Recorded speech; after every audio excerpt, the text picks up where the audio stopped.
Diffusé pour la première fois le 11 avril 2021 au 20 juin 2021, 86 a su se montrer grandiose auprès du public. Avec une histoire attachante et bien développée, on ne pouvait que s'attendre à un animé mettant tout le monde d'accord sur tous les points. Et c'était pas pour rien qu'il a été nommé dans les animés de l'année dans les Crunchyroll Awards. Bon, certaines personnes pourraient me dire que cet événement n'est pas du tout exhaustif, vous avez peut-être raison, mais je trouvais important de le citer tout de même, surtout quand on sait la qualité de ce dernier qui rend légitime l'opinion publique envers cet animé qui a su se hisser parmi les plus grands animés de l'histoire. Pourtant, peu cité quand on demande aux gens de citer leurs meilleurs animés. Est-ce un animé trop sous-coté ou juste que les gens sont vite passés à autre chose? En même temps, je peux les comprendre, cet animé date de 2 ans et pas mal de masterclass sont sortis entre temps. Spy Family, les dernières saisons d'SNK ou encore Cyberpunk Edge Runner et j'en loupe pas mal. Surtout qu'il y a plus de 10 000 animés en tout, donc il y a de quoi s'y perdre. Aujourd'hui, on va parler de 86, bienvenue et installez-vous confortablement car nous, on va revisiter 86, un chef-d'œuvre en tout point.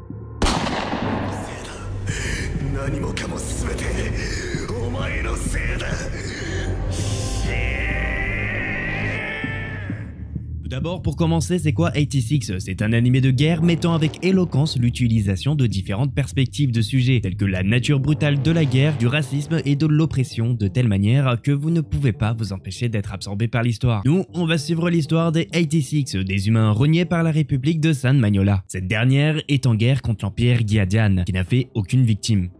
Enfin...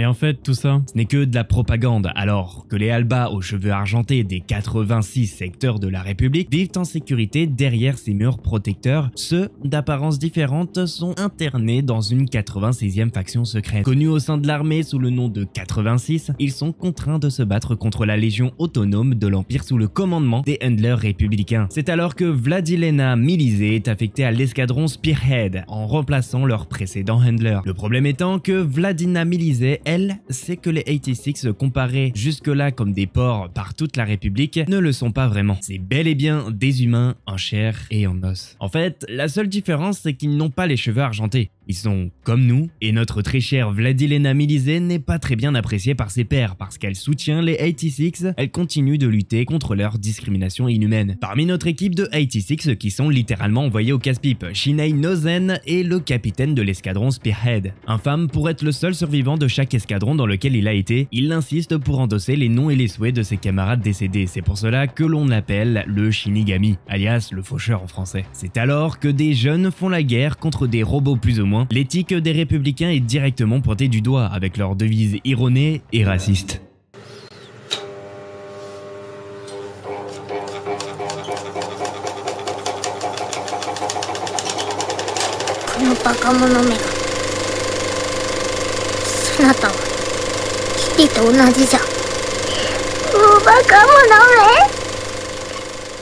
D'un point de vue cinématographique, dans un premier temps, 86 est une histoire très axée sur les personnages. On a un début expliquant à merveille l'univers de 86 qui est très développé, A1 Pictures a su faire une adaptation étant fidèle au manga. Et dans un système économique des animés qui, on sait, s'éloignent souvent des œuvres originales ou ne l'exploitent pas très bien, voire même pas du tout, là, on a une retranscription très bien exécutée dans un univers tout aussi complexe que 86. Chaque seconde que vous passez dans ce monde avec ces personnages compte. La nature cruelle de la guerre et des enfants soldats est pleinement exposée et malheureusement, la mort n'est toujours qu'à un instant. Au cœur de 86 se trouve le thème du racisme. Comme dit précédemment, 86 a fait un travail incroyable en montrant à quel point il est facile de tomber dans le cycle de la haine. D'un côté, vous avez les Albas vivant une vie paisible dans leur ville et de l'autre les 86 qui sont contraints à une guerre qu'ils n'ont pas déclenchée et qu'ils sont obligés d'y laisser leur vie. Le traumatisme psychologique que les enfants ont et leur commandant Lena qui traverse est transmis de manière magistrale. Et ça fait vraiment comprendre les conséquences que ces choses peuvent avoir sur les humains. Et si cela ressemble à une histoire dense, c'est parce qu'elle l'est. Il y a beaucoup à déballer sur 86, c'est pourquoi je suis si heureux que A1 ait pris leur temps d'adapter ce chef-d'œuvre. Car oui, on peut parler de chef-d'œuvre. L'histoire est racontée à travers les yeux de Lena et Shin et généralement divisée à mi-chemin de chaque épisode. C'est un excellent moyen d'offrir le monde et les personnages et je suis content qu'ils aient emprunté cette voie. J'ai aussi adoré l'utilisation des angles de caméra, en particulier en ce qui concerne les expressions faciales dans les spectacles pendant les moments tendus et les conversations. J'ai trouvé que les coupes et les angles utilisés ajoutaient au moment et aidaient à faire comprendre l'importance de la scène. Bref, tout ça pour dire que vous devez regarder cet animé. パラレイドアクティベート同調対象全プロセッサー